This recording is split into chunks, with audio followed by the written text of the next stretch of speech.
If you're in need of a caliper, this one right here is the HARDELL Digital Caliper, sent to me free of charge for this review. I just wanted to show you the different features that this one is going to offer so you can decide if this is what you're looking for. So this caliper is completely metal and it does feel very well made, which is really convenient. It does come in a nice plastic carrying case as well, so it does stay protected when not in use. This is also a rechargeable caliper and they do provide you with that Type-C charging cable, going to be plugged in right here.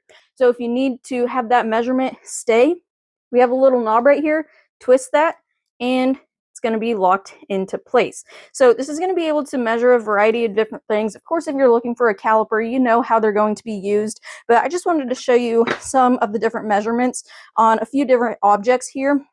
And another side note, there are different sizes that you're going to be able to get. This is the 6-inch. You can also get an 8-inch and a 12-inch. So just to show you, we can measure the outside of something just like this. So that's going to read 3.9 inches, basically 4.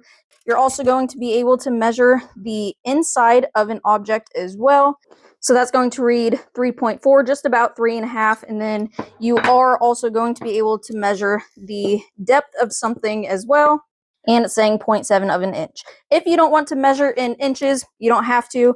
They do have different units of measurement. So we have inches, fractions, and we do also have millimeters. So based on what you're measuring, you're going to be able to change those different units. And it is a caliper that I would not hesitate to recommend to you.